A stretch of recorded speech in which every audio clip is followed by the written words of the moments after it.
বন্ধুরা নমস্কার। বিষয় একটি মানুষের একটি শ্রেষ্ঠ প্রার্থনা। বন্ধুরা, আমি একটি মানুষকে খুব কাছ থেকে আমি দেখেছিলাম। তার প্রার্থনার কথা যখন জানতে চেয়েছিলাম, তিনি আমায় এরকম বলেছিলেন। তিনি সকালবেলা উঠেই তার যে ইষ্ট দেবতা তাকে স্মরণ করতেন, তাকে দেখতেন দু চোখ ভরে। দেখার পরে গায়ত্রী মন্ত্র আর মহামৃত্যুঞ্জয় মন্ত্র তিনি জোরে জোরে উচ্চারণ করতেন।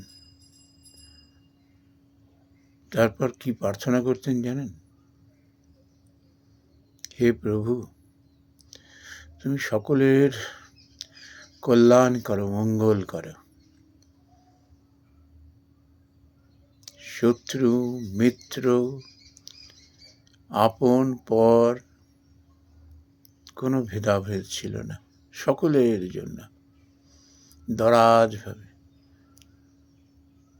সকলের কল্যাণ করো, মঙ্গল করো। আর এইখানটাই হলো অত্যন্ত তাৎপর্যপূর্ণ। আমি তাকে জিজ্ঞেস করেছিলাম, এটা পরে আমি ব্যাখ্যা করছি। বলতেন সকলকে তুমি শুভ বুদ্ধি দাও। আর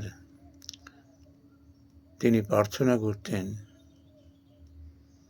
অসহায় সাধু মানুষদের তুমি রক্ষা করো, দুষ্টের দমন, শ্রেষ্ঠের পালন করো, তুমি তাদের শুভ বুদ্ধি দাও, সুমতি দাও। এইখানটা আমি তাকে জিজ্ঞাসা করেছিলাম, এই শুভ বুদ্ধি যদি একটু তিনি ব্যাখ্যা করেন। তিনি বলেছিলেন যে দেখো, আমি সকলের জন্য, শত্রু মিত্র ভালো মন্দ সকলের জন্য আমি প্রার্থনা করেছিলাম। সাধু মানুষদের, ভালো মানুষদের ত্রাণের জন্য যেমন, আবার এই অশুভ বুদ্ধি সম্পন্ন মানুষগুলোর জন্য প্রার্থনা করেছিলাম কি না, তাদের শুভ বুদ্ধি দাও, সুমতি দাও। একটা মানুষের মধ্যে যখন সুমতি, শুভ বুদ্ধির যখন উদ্রেক হয়, সেই মানুষ কখনো কারুর অনিষ্ট করতে পারে না, কখনো কারুর অকল্যাণ করা তো দূরের কথা, মনে মনেও কামনা করতে পারে না। তখন তিনি নিজেকে দেখিয়ে অকপটে বলেন, দেখো আমি তো ইচ্ছে করলে ঠিক এই অশুভ বুদ্ধির খপ্পরে পড়ে আমিও তো খারাপ পথে চালিত হতে পারতাম। হিংসার উত্তর প্রতিহিংসা, অন্যেরটা কেড়ে খাওয়া, ভোগ বিলাস করা, কিন্তু আমি তো সে পথে যাইনি। যেহেতু ভগবান কৃপা করে আমাকে শুভ বুদ্ধি দিয়েছেন, শুভ বুদ্ধি যখন মানুষের মধ্যে জাগ্রত হয় না, তখন তার উপর অস্ত্র প্রয়োগের প্রয়োজন পড়ে না। তাকে তখন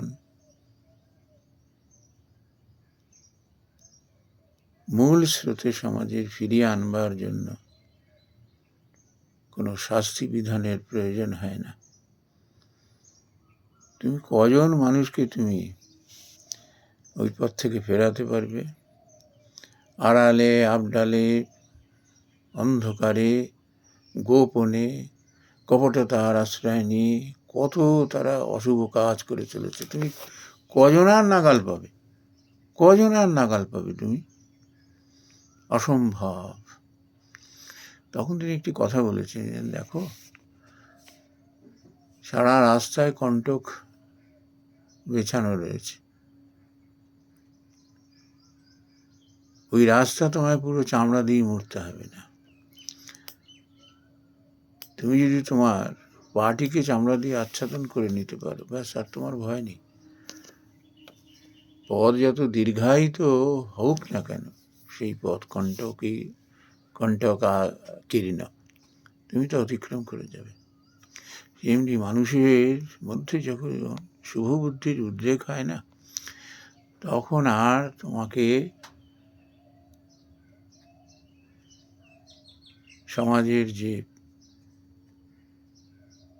অকল্যাণ হচ্ছে, মানুষ যে অশুভ বুদ্ধি দ্বারা তাড়িত হয়ে যে মানুষের উপরে পীড়ন করে, অত্যাচার, শোষণ এগুলো করে, সে করবেই না। এগুলো কখনো করবে না, করতে পারবে না।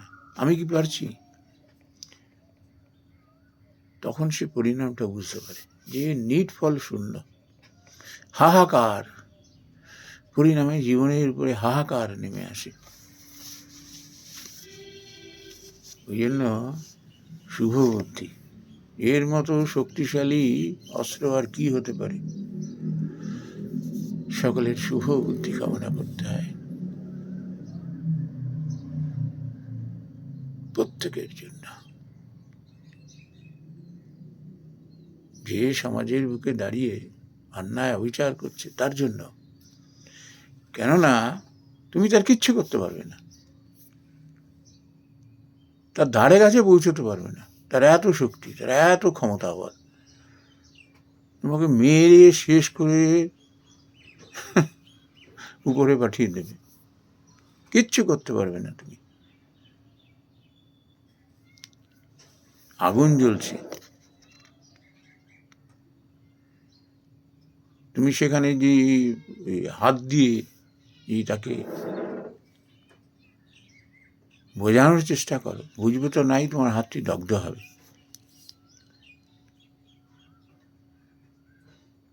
কিন্তু তুমি যদি তার মূলটিতে আঘাত করতে পারো, সেই আগুনকে যে বাড়িয়ে দিচ্ছে অক্সিজেন, সেটা যদি তুমি কাট করে দিতে পারো, তার সাপ্লাই যদি বন্ধ করে দিতে পারো, ব্যাস ওই আগুন নিভে যাবে। তেমনি মানুষের মধ্যে যখন শুভ বুদ্ধির উদ্রেক হয় না, তখন তার অশুভ বুদ্ধিগুলো সব তখন নিভে যায়, তার মধ্যে থেকে চলে যায়। এই জন্য এর থেকে আর কোন প্রার্থনা বড় হতে পারে? ভগবানের কাছে, প্রভুর কাছে তুমি যদি বিশ্বাস করে কায় মনোবাক্যে প্রার্থনা করতে পারো, তোমার প্রার্থনা ফলবেই ফলবে, ফলবেই ফলবে। এক্ষুনি করলে এক্ষুনি এমনি ফলে যাবে তা না, কিন্তু ফলবেই। এরকম তোমার মতো আমি বলছেন, যদি এরকম শত শত মানুষ শুধু এই প্রার্থনাটি যদি ভগবানের কাছে করতে পারে না, যে শত্রু মিত্র যেই হোক না কেন, ভালো মন্দ যে মানুষই হোক না কেন, সকলের শুভ বুদ্ধির উদ্রেক হোক, সকলের কল্যাণ হোক, শুভ বুদ্ধির উদ্রেক হোক। শুভ বুদ্ধির উদ্রেক হলে কল্যাণ হবেই হবে। সেই মানুষের জীবন ধারণের জন্য কোনো রসদের অভাব থাকবে না, তার জীবনে কোনো আফসোস থাকবে না। আমার তখন মনে হয়েছিল যে সত্যি এর থেকে শ্রেষ্ঠ প্রার্থনা আর কি হতে পারে ভগবানের দরবারে। সেই মানুষটি আমাদের মধ্যে আজ নেই, কিন্তু কি শান্তি তার মধ্যে বিরাজমান দেখেছিলাম। কেউ তাকে অসম্মান করত না। কি কঠিন সংকটের মধ্যে দিয়ে তিনি একটা সময় তাকে অতিবাহিত করতে হয়েছে, কিন্তু মুখের হাসি এতটুকু ম্লান হয়নি, তার শান্তি কেউ ক্ষুণ্ণ করতে পারেনি। Because of that prayer, and I do believe it. I do believe it. নমস্কার বন্ধুরা।